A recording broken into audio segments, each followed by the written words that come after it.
Hello, everyone, and welcome back to another episode of the Key Ingredient Podcast. Today, I'm joined by Cornell Bunting. Cornell is not only a friend, a father, a motivational speaker, an author, and so much more. Cornell, thanks for joining me here today. Oh, and thank you for having me. This is beautiful. Well, thank you. Looking forward to this. You have accomplished so much, but you've also lived a life that many of us cannot necessarily relate to. Right, right. In 2013, you were falsely accused and charged with 16 counts and spent 10 months in prison. Yeah, man. You faced 32 years to life for a crime that you didn't commit. Yep. Pretty unbelievable. Again, could not imagine what that's like. I want to go back to that in a little bit, Yeah. but I just wanted to kind of throw that out there. So, Cornell, if you don't mind, for our audience, just maybe start off telling us a little bit about yourself and your upbringing, please. Yes, definitely. So my name's Cornell Bunting. Now published author and motivational speaker with a few other things. But yeah, I was born in Jamaica. Understood what it's like to have and to not have. Our world got very crazy at a young age. We went from 100 to 0 because our dad, he had accomplished a lot. He had became superintendent for the super clubs. So we had everything we wanted. As kids, we had the bikes, we had the color TV. When no one else had color TVs in the early '80s. So Sure. it was a lot of fun, man. And I don't know, him and my mom, something happened. And he just one day decided that, he's gonna leave, sold the house. We didn't even know he sold the house. We had a lady came to the house maybe 2 weeks before we had to move out and said, "Hey, you guys have 2 weeks to leave. I'm the new owner." And we never seen our dad. We wasn't hearing from our dad, none of that stuff. So it was like all of the luxury that we had, we lost it in a little bit. Like I remember my mom had to have her brother get one of those truck. And back then those truck, they didn't even really have railings. They had like wood railings. So they came, they load up our furnitures, and we went to the country, like where my mom lived. And she didn't even have enough room for all of us. Wow. So What age were you when this happened, by the way? I was probably around 6, 7. Okay. Yeah, it was early age, man. And things went crazy. We went from having all we wanted as kids to not, to not having nothing. Yeah. So I mean, I remember days when we didn't even have dinner. Like I remember days me and my brothers would run on the street to look for food. Wow. There was times when we would see the peel of a mangoes, like where people was eating and they peel the skin off the mango. That was what we was eating. Wow. For dinner, man. That was how bad it got, But, I had a few opportunities, got a chance to run around in England with my mom, sister. And So tell me about that. So what age did that happen? What brought you to England then? It's really stability. We didn't have stability. My mom had like a 1-bedroom shack, Okay. and so everyone was there, like the bedroom, the kitchen, the living room, dining room, all in one spot. How many people living in that spot? I was looking. You knew I was going to ask that. Yeah. It was probably about 8. Okay. It was So brutal. you were definitely a close knit family, huh? all the way close, Yeah. man. You had people foot in your face, sleeping. It was bad. So, but then England was like a whole nother level, man. The uniform school, the respect, understanding how to carry yourself every day. Get up, you dress, you get proper for what that day looks like. Making sure that you got the right attire on and understanding what that look like. So it really shaped me into a different individual. And Not to interrupt you, Cornell. How did Yeah. that happen? So you went to England, but so what happened? What was the catalyst to bring you into that situation? we just didn't have enough space for everyone. Okay. So my mom's sister, she was a nurse for the army, Okay.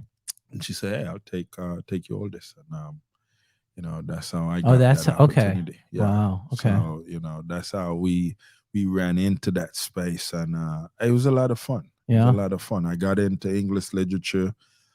fell in love with a lot of the Mark Twain stuff, Huckleberry Finn, all of that good books and stories from back then. And then I discovered this 19th century poet as well, named Henry Wadsworth Longfellow. Okay, yeah, sure. And then I discovered he was from America here in Maine. And so that kind of, grabbed me into the literature world a little bit, and I got into that writing and stuff like that. Wow. Okay. Yeah. So in high school, was that your thing, literature? Yeah. In high school, so I went back to Jamaica, finished high school, and in high school there was this girl that I really like, and I wanted to date her, and I followed her. I was in soccer, but she didn't care for soccer too much. Okay. She was into the drama, like acting. And so I followed her there. And when she was like, if you want to hang out with me, you got to join the drama club. And so I joined the drama club. Of course you did, right? So that was a lot of fun in the drama club. And then I got a chance to start writing scripts for plays. And then, my teacher, she took a liking to my style of how I tell a story. And we did quite a bit of those plays, and then they took one of my plays and put it into a competition. Wow. And it was a lot of fun. We came in second, and but I didn't pursue that out of school. When I left school, I actually became a Caribbean history teacher. Okay. And then I hated that. I just felt like it was boring. I wasn't meeting people. So I say, I got to find a job that I'm meeting people. So it's almost like I totally forgot that I had the skill to write. Interesting. Yeah. Okay. And so I got into this. My friend was working at Crown Plaza. It was a hotel where a lot of the celebrities from here, America, would visit.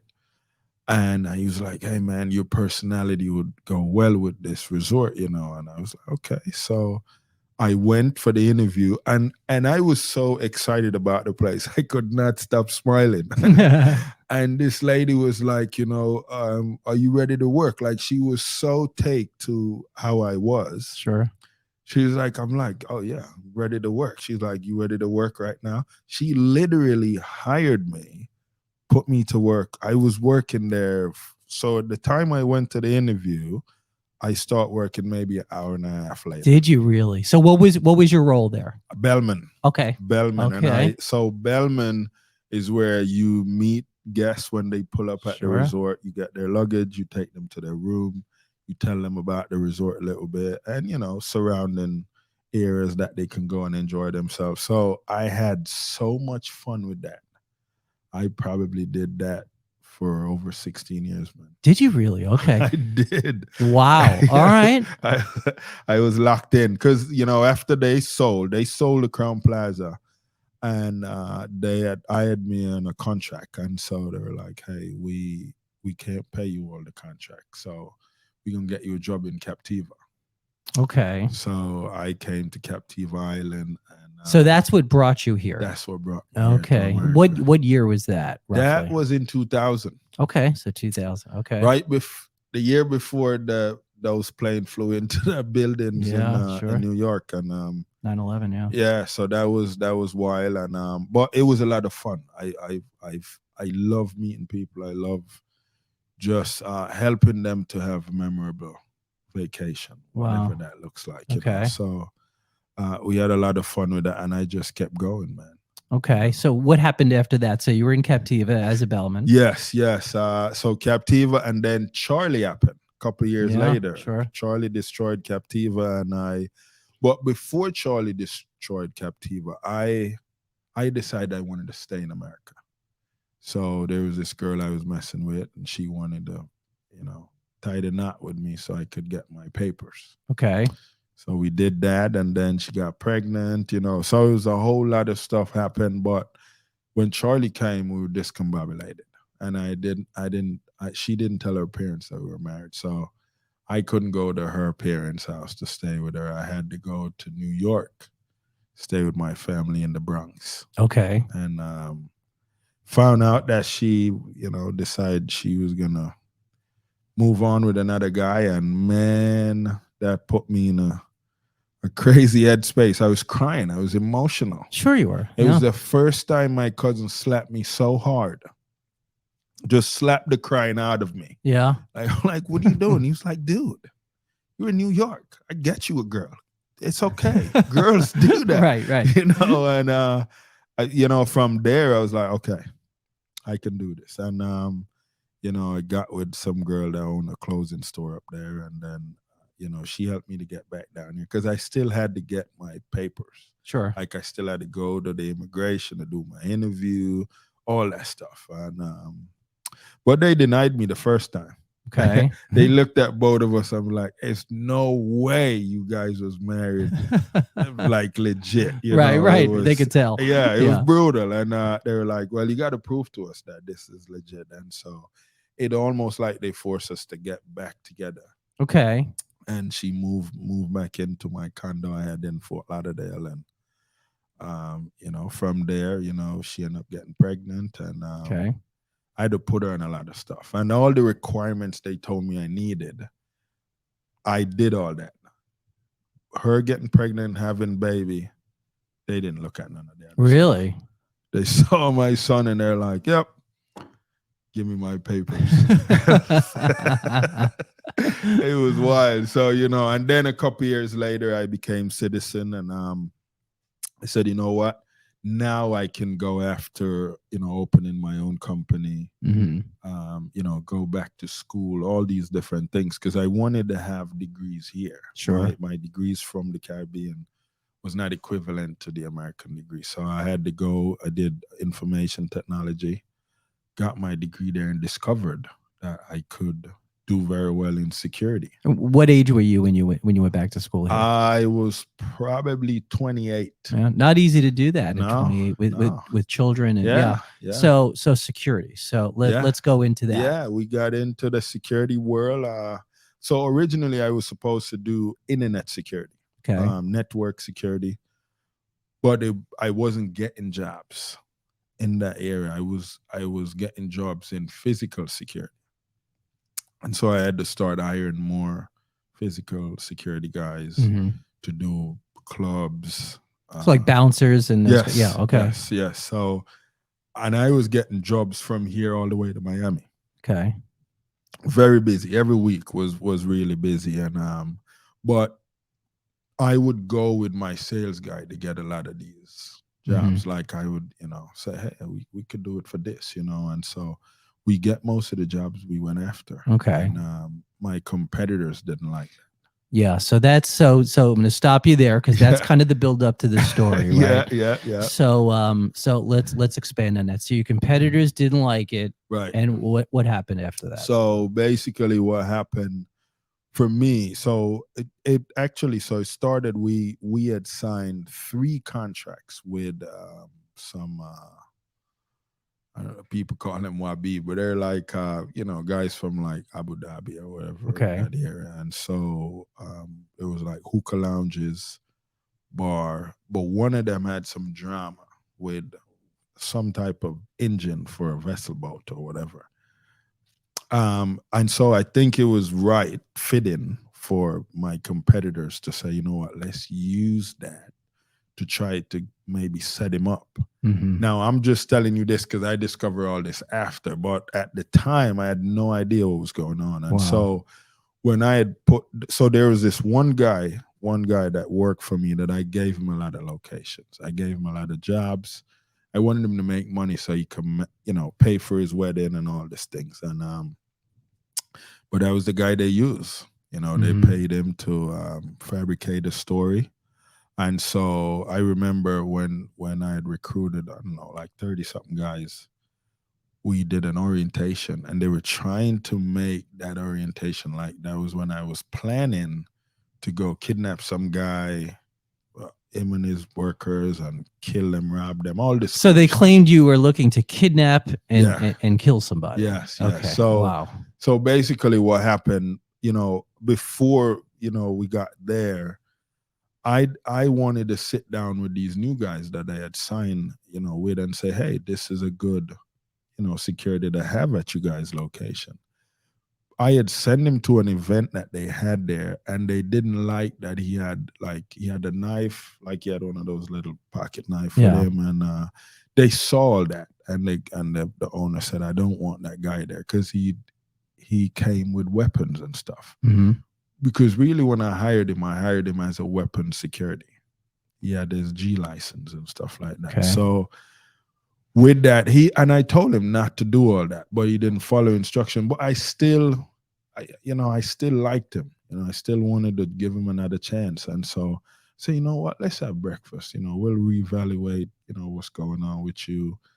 And that day we going for breakfast. That was when we got pulled over. We got pulled over on Burnstore Road. And on that road, first they accused us of speeding, which we weren't even speeding. Then they said the license wasn't good because the gentleman was driving. And then they said we need to step out the car because something happened that they're not sure what happened. What were you thinking at that moment? I was like, maybe, something happened. Yeah. Yeah.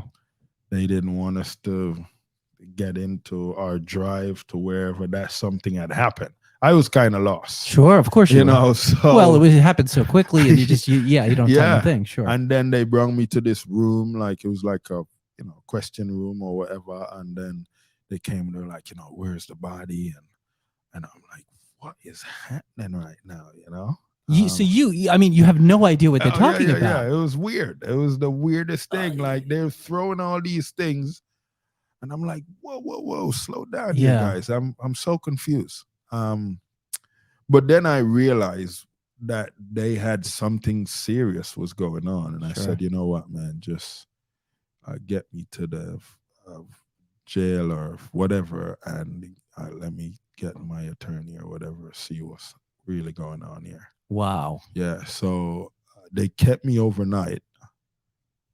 Well, I mean, I didn't go back out after that because I was open. Like they would have, give me bond. I go home. Yeah. So they wouldn't even allow you to do that, is it? Nope. Okay. I was in a cell with about 19 other guys. It was a little cell. I had one toilet in it, and the toilet flushed every 30 minutes. Okay. Yep. And that was an interesting situation because they tell us.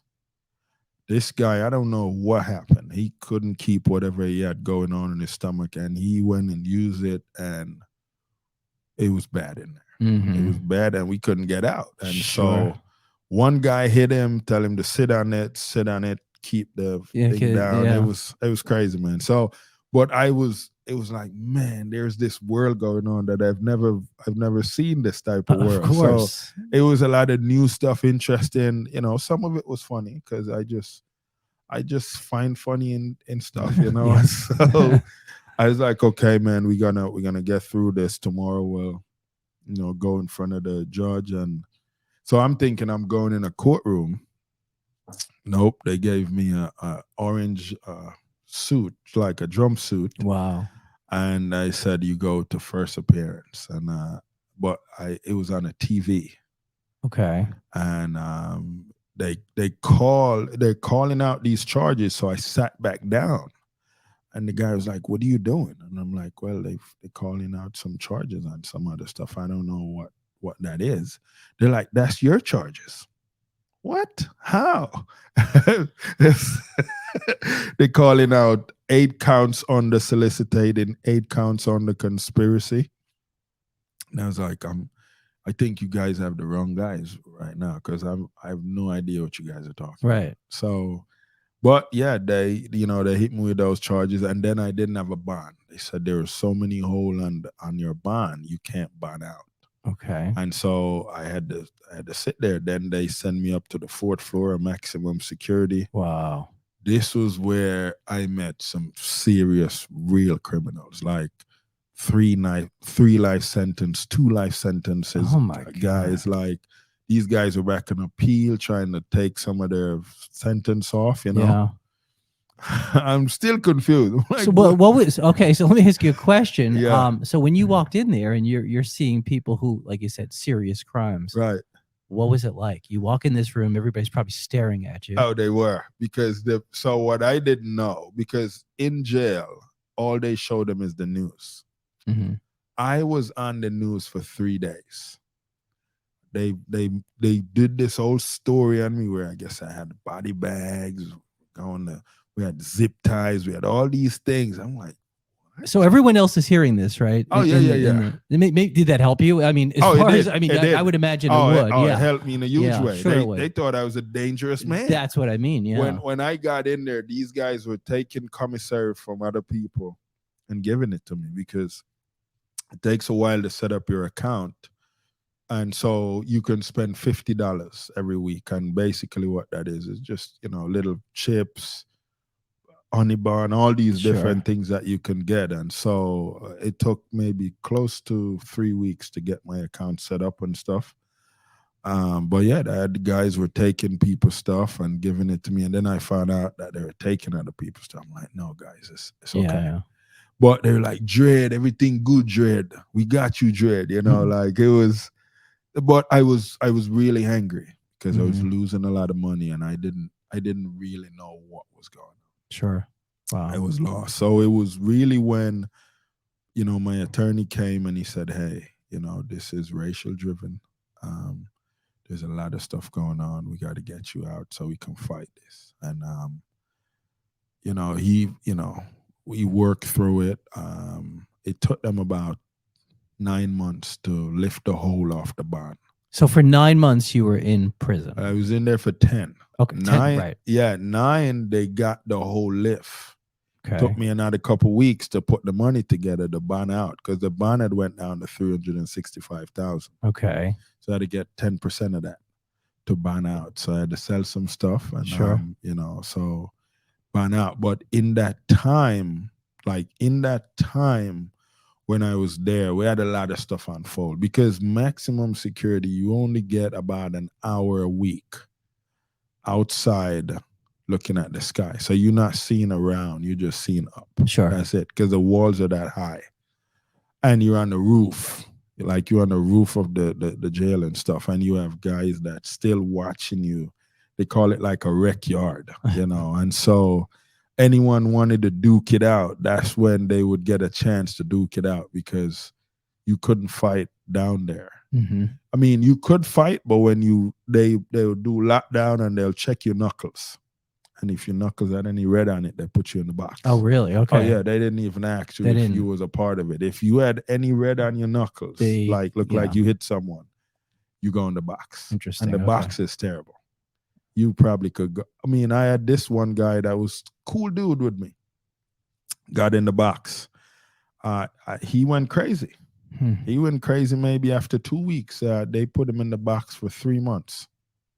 Wow. It was brutal. Sure it is. Oh, yeah, man. So, when all that was unfolding, we had a situation happen where a fly came in the cell where we were. And everyone got excited.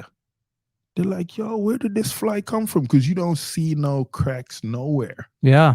And at that time, I was like, just same, like a voice was saying, the same way this fly came in here, the same way you're gonna go out. Oh, okay. And then things just kind of start falling into place. Okay. It was like a voice saying, gave you this gift, you sat on it, and now I need you to tap into it because you have nothing but time.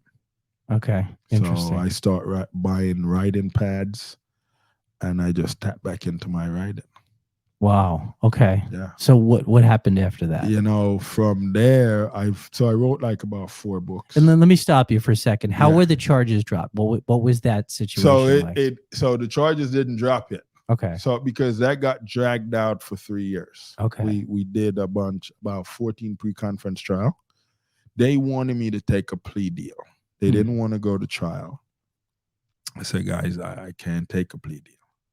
You guys have to go to trial because I didn't do whatever you guys are trying to say I did. And so they dragged it out for as long as they could. They were open that I didn't have any money or I'd run out of money, so I would take the deal.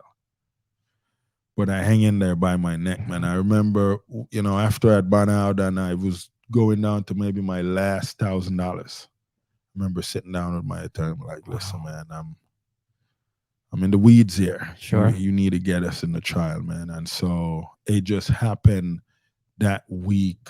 My case had became the oldest case for that judge. And they decided, okay, we're gonna go to trial because he's not taking no deal. Right, You right. know, and they didn't like me for not taking a deal. They Sure. wanted me to take a deal. Well, you were defiant as far as they were concerned, right? Right, right. Yeah. Okay. Yeah. So we went to trial, and then we were in trial. On the third day, they brought my accuser up on the stand. And I had sat down with my attorney to kind of write the questions, to ask him, because I was really surprised who it was when I found out. So you didn't know until that time. No, I didn't know. Yeah. It was the craziest thing, and I was like, I'm so confused. I helped this guy. This guy have dinner with me and my kids. Yeah. This guy understand me as a single dad trying with my kids. He saw the struggles. So I was really surprised on his action. Like, why would he do this? So at this moment, you're sitting there, you're seeing this person for the first time since then, right? Right. You're facing 32 years to life. Am I correct in saying that? Right. What was going through your mind? I mean, I Oh, cannot man. even imagine. I was disappointed. Yeah. I was really disappointed because here I am. I did so much for this person. I was trying to get this person to make as much money as possible so he could do his wedding. And just to, find out that, he was the one that did that. So I was like, okay, how do I get past this anger and just forgive this dude? Mm-hmm. Because I know God got me, like I know I'm going to be okay. I never had a doubt that, like, oh, it's, I might go to, no. Yeah. I mean, like, if there's any God, I know I'm not going to no prison to go do no 32 years to life. Sure. So what happened with the accuser? So they're up there? Yeah. So in questioning what happened, the first question was asked to him the sixth time with a twist. Okay. And the way it was asked to him, I think the way he answered this question, he felt like justifying his answer. Mm-hmm. And then he just went into a venting mode. Like he was just venting on, didn't like the locations that I was putting him, didn't like that I was black and so young and I was owning a company that was getting successful, all these different things. And then just in the midst of his venting, my attorney said, how much they paid you? And he said how much they paid him. And then he realized, oh snap, I just told on myself. It was crazy. And he was like, wait. Like, I'm like, what do you mean wait, bro? You just put all that out there on record, So that's really how everything got crumbled. So then they realized the story was completely fabricated. Well, yeah. I mean, everyone was in there in shock with their mouth open. I'm like, are you guys serious? I told you guys this 3 years ago that all that stuff was not real. But they decided to still go with the, because we had already picked the jury, so they wanted to put it in the jury hands. Mm-hmm. I'm like, it would have been brutal if this jury had went in. I'm like, oh yeah, despite all these things that we're seeing and hearing, we think he's guilty. I'm like, there's no way. Even if we had jurors that didn't like my type, right, I don't see it. I just couldn't see it. But even then, because of how tense it was with my kids there, I still wanted to say to them, hey, I don't know what the future looks like. Sure. I don't know what's going to happen in the next hour. But I love you boys, and I'm always be there as best as I can. And so with that, we cried it out. We didn't know what was happening. We was in there unclear right now. So I think they were in there for maybe 10 minutes, but it felt like they were in there for 3 hours. I'm sure it did, yeah. My heart was beating, man. So they came out, your heart is beating. Everybody could probably hear it beating, right? Yeah. And they come out and say, not guilty, man. And guilty. they call out all 16 counts, not guilty and all of them. And then it was like just this. It was like a bunch of water was waiting, like after all that, to just start come out. And then I just broke down, man. How could you? I could feel that when you said that. I mean, I couldn't imagine how you felt. I mean, yeah, sure. It was brutal. So it just out of curiosity, the person who falsely accused you, what happened to them? Nothing. That's what I figured. And that isn't that a shame though? I know, that's a crime in itself, in my opinion. Yeah. Wow. Well, listen, thanks for sharing that. That's unbelievable. So okay, I want to go here now because we mentioned about you being a writer. Right. Okay. Now, you're not just someone who likes to dabble in writing. You have written 27 children's books. Am I Yeah, correct yeah, in yeah, saying that? yeah, yeah, 16 novels. yeah, yeah, yeah. Tell me about that. Where does the inspiration come from? Yeah, so like I said, it started, back in jail, and I wrote 4 books. When I got out, because even though that had ended, I still had those accusations hanging on my name on record until it would possibly get expunged. Sure. So no one would hire me, Yeah. and I was broke. I had no money. So, but we had a home, and so I had nothing but time. So I just tap into my writing, just little stories in my head. I could look at a fly playing with a peanut and turn it into a story. That's great. Yeah. Yeah. So I just wrote a bunch of stories. I wrote a bunch of manuscripts. I saw how the pattern of how I should do a manuscript. I did some drafts and fine tune it. Like, okay, this I like this story, and then I'll final with that story, and I just leave it there. And so I decided, okay, I got to get a book out. But then I was like, I might still have the challenges because I had all this accusation on my name. But I couldn't think of that. I was like, you know what, I'm just gonna go at it because it was a gut feeling, like just try to get it published.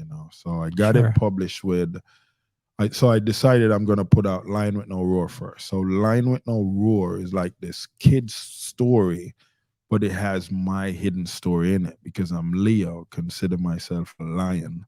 So I'm like, I got no voice. I Hmm. got no voice, but I know my day is coming when all this that I'm meant to be doing is gonna come out, and I'm gonna help impact lives and stuff Sure. like that. So Lion with No Roar is about this cub that was born to this older lion couple, and he didn't have a voice. He didn't have a roar, and so because his friends, they were a little bit shocked because he was supposed to be the next in line. He had an uncle that was very deceitful, and his uncle played on that. Played on who he was as a little cub, and got him kidnapped, taken by humans, and Mm. they had him in like this zoo, and they were trying to train him, and they found out he just wasn't that lion after Hmm. he grew up and stuff. So they had actually put him back. Luckily, they didn't kill him; they put him back, and so the story unfolds more. If you I mean, you guys could that see are the listening. inspiration of the story, Oh, obviously. I definitely. mean, yeah, I get Yeah, it. yeah, definitely. I mean, it's a really powerful story because it does have my hidden story in it. That, yeah. If like when someone read that story, they're like, something else is happening here, Hmm. So, and that's like a part one of a 5-book series. So there's another, there's a bunch more that is not out yet Okay. because we had other books came out, but Lion with No Roar got picked up by Author House, and then from that I got a chance to go tour England, and some of my speaking engagements there, I um I got picked up by Austin Macaulay, and they're in Canary Wharf in London, and so they're like, "Hey, we want to redo your book. Your book right now look like a box with a question sign on it. We want to make it more kids friendly." Okay. So they took it over, and so that was quite a deal, and so I ran with that for a little bit, and then found out that I really wasn't making the money that I was supposed to be making. So, I got into more books. I said, okay, I'm gonna release this book, and then I released Book of Poems Mm. because of the liking that I took to Henry Wadsworth fellow when I was younger, and his writing and how he write poems. And so I was like, okay, because in my head, this was always in my head. Heights by great men reach and kept were not attained by sudden flight. But they, while their companions slept, was upward toiling through the night. And the way it was laid out, it's a lot of stuff impacting it. Hmm. But it's basically saying, if you got this craft or something that you believe in, you work on it. Even when those individuals that don't necessarily believe you is sleeping, doing what they're doing, you up working on your craft, trying to get good at it. And once you understand that, you put it out. Yeah. Sure. So I was like, okay, I need to put this book out. So I put it out, and it debuted at #1 Wow. in the Okay. poetry category. And so that kind of just boosts my confidence, Sure it like, did. okay, now I got to start running with this. Wow. And that's how, like, I start putting out books. And then I had a literary agent at the time, and he said, hey, you should put out a memoir.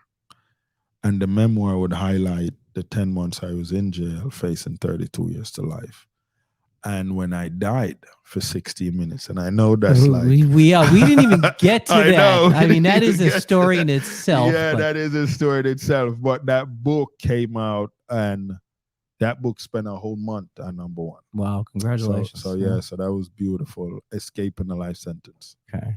So that was pretty dope. Are you working on anything right now? Is there Oh yeah, anything I in addition? mean, so because I had written over 50 books, there's a lot of books just sitting right now. I have Okay. about 9 books published. So I wanted to drop this book, Corn Legacy Journeyman. So we've sent it out.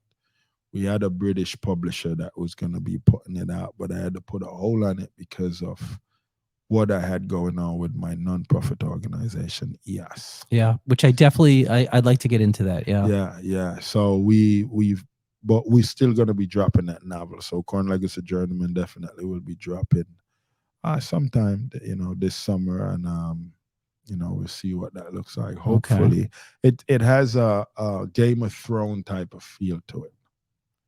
Okay. So we'll see what happens. Exciting. So you mentioned EHAS. So tell us a little bit about your involvement. What is EHAS? Yes. And what is your involvement in it? So EAS stands for Everyone Has a Story, and basically EAS helped to create self-reliance and a growth mindset for disadvantaged youths. And so how EAS came about when I was in jail, back in jail, meeting all these different young men. And I tell you, I met teenagers. I was 18, 19, then young guys, and then the stories that got them in there. I was like, man, these dudes are lack of so much knowledge. They have no idea how they can impact where they live, and what that look like without turning to crime. Like, there was this one kid in there. He was so out of his mind on drugs that it was 3 days after he was there, he realized he was in jail. It was the craziest thing. Wow. Then there was this other kid. They went to a pharmacy to rob the pharmacy, and they went through the drive-through, wrote on a note, they have a gun, all these things, and gave it to the lady in the window and waited for the drugs. Oh my God. So the cops went and picked them up. Sure, like, they did. man, Yeah. I Well, got- because they were so out of their mind. yeah, I mean, like you yeah. said, you're not thinking rationally to do something no. like that. No, it was. I had a lot of, like, put it like this: we play Monopoly in there. We play spades. I had no skills in spades. I learned spades in there, and then I was just beating them like it was nothing. Yeah. Monopoly, it doesn't matter who had what. I would always end up with all the properties. And then they was like, "Oh man, we can't even play no more. We I'm own never going to nothing." play Monopoly with you, we, Cornell. We hit everything, and we got to pay you, Cornell. But it was, I would swindle them in things, like I would give them railroads for this property, and they wouldn't pay attention that I already had 2. Right. So as the minute I get that one, I bowed up, put up some hotels, and they hit it. And then so before you know it, I had everyone's money, and they couldn't. Yeah. Then I had somewhere I would lend some money, and then I would take something from them. It was crazy. And I was like, man, these guys are locking a lot of knowledge in different years. A lot of them didn't know how to think critically. And I was like, you know what? When I get a chance, after this writing start doing what it's doing, I'd love to open an organization that could address the mindset, and so that's what EAS is. It's basically, we work with youths at risk, disadvantage, whatever that looks like.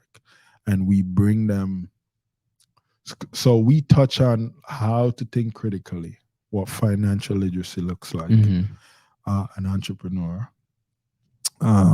assertiveness, self-confidence.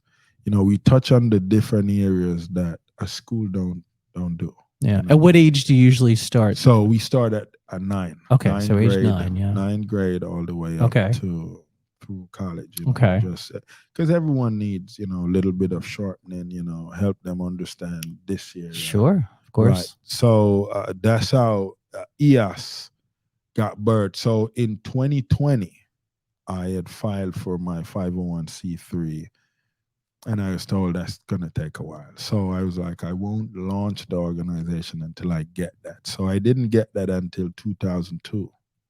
Okay. No, 22. 2022. 2020, Yeah, I knew. Yeah. 2022, I got the letter and I launched in March. Okay. Downtown Fort Myers. I had the Mayor Anderson came out and uh, was a keynote speaker, just kind of talk about what me and him had sat down on how we could address a lot of the initiatives, and what that looked like. So Sure.